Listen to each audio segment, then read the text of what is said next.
এবারে বারাসাত ফেভারিট জলের ওপরে প্যান্ডেল। তো নিশ্চয়ই বুঝতে পারছো কোথায়।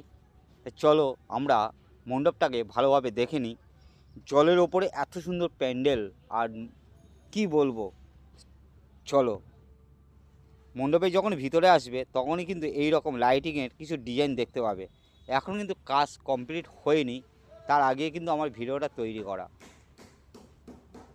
যখনই তোমরা মণ্ডপের ভিতরে আসবে তখন ঠিক এই রকমই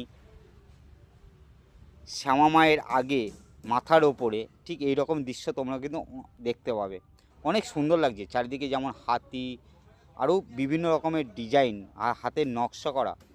ওহ, আমি তো মুগ্ধ হয়ে গেলাম।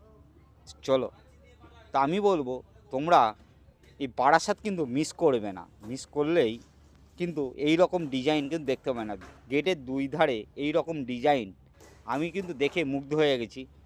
চারিদিকে দেখতে পাচ্ছ কাজ কিন্তু চলছে, কিন্তু ডিজাইন কিন্তু বন্ধ নেই।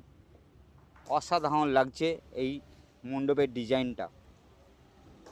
বারাসাতে 5 নম্বর গেটের রেল লাইন পার করে তোমরা চলে আসবে সোজা একদম লাইন বরাবর চাপাডানি মোড়ের দিকে। তাহলে তোমরা দেখতে পাবে এই রকম ডিজাইনের আর জলের ওপরে প্যান্ডেল।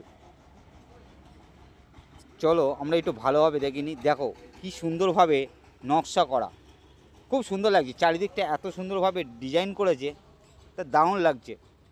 আমি বলবো তোমরা রাত্রে আসলে আরও অসাধারণ লাগবে। হাতির সুরটা দেখেছো, খুব সুন্দর লাগছে। আর এদিকে দেখতে পাচ্ছি গৌর নিতাই, নারায়ণ, লক্ষ্মী খুব সুন্দরভাবে সাজানো রয়েছে, আর মধ্যখানে রয়েছে আমাদের শ্যামা মা।